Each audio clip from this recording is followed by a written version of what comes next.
Hello and welcome. You're tuned into My Dad Says Audio. If you've been here before, welcome back. If you're new here, welcome.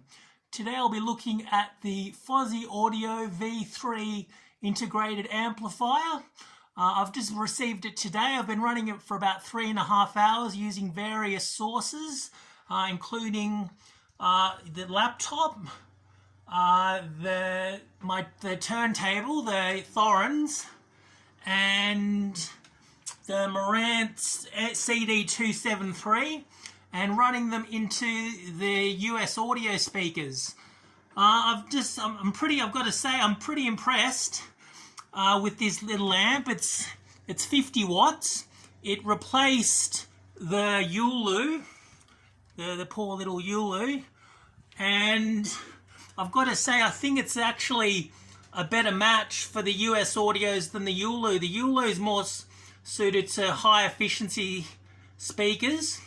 The Fosi's delivers a lot more power. I think with the supplied 32 volt switch mode supply, I believe it delivers 50 watts into 4 ohms. So the US audios are getting a lot more juice. They really like it. The item was well packed, but strangely, the box wasn't taped shut. The item had arrived complete and in working order though. After checking with my test system, everything seemed fine. Plugging it into my main system, I gave the unit an hour or so to warm up and break in. My initial impressions were of good bass control, plenty of headroom compared to the Yulu M2 it replaced. Sound was grippier in the bottom end. There was a lot more bass definition. It wasn't as warm sounding as the Yulu though, but that's not surprising as the Yulu is an all tube design.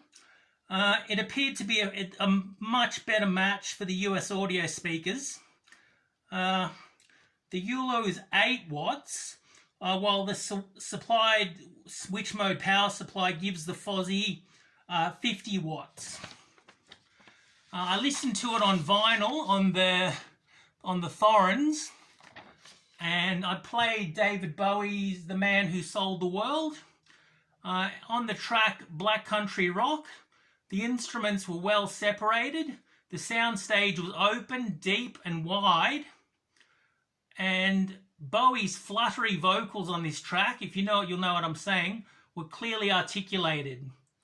Moving on to Limp Bizkit on CD, Chocolate Starfish and the Hot Dog Flavoured Water, Fred Durst's inflection sounded lucidly resolved on the track Rolling, with drums and guitar sounding energised.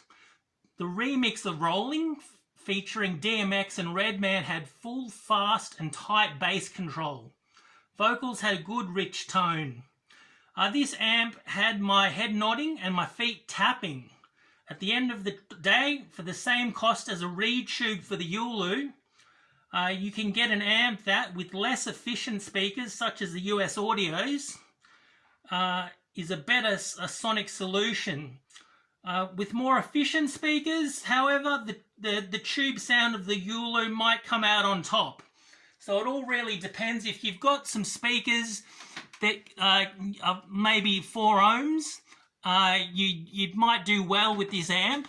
It's very well made for the price. I think I paid $109 delivered. As you can see, it's got ventilation on the top. It's running room temperature. It runs at room temperature. So yeah, it's a good amp, and I believe it's upgradable to it doesn't say in the literature, but what I've read online is you can get, I think it's with 42 volt switch mode supply, ups the power to 150 watts per channel. So there's potential for upgrade as well. Yeah, with the old upgraded US audios, it sounded, I was really impressed. I'm going to have a listen after I finish uploading this video. It's that good, and it's still breaking in. Like, I've only listened to it for about 4 hours, So it's got quite a few electrolytics inside, and the main reservoir caps and such all need to break in. But even came out of the box, plugged it into my phone and into my test speakers just to make sure it wasn't going to blow any, I'm not going to ruin my good speakers. Just plug it into the test speakers and it sounded fantastic. Straight away I was like, oh, this is good. All right, everyone, that's it for today. If you like this kind of content, please consider liking, subscribing, sharing and commenting. All right, everyone, until next time, take it easy. Bye.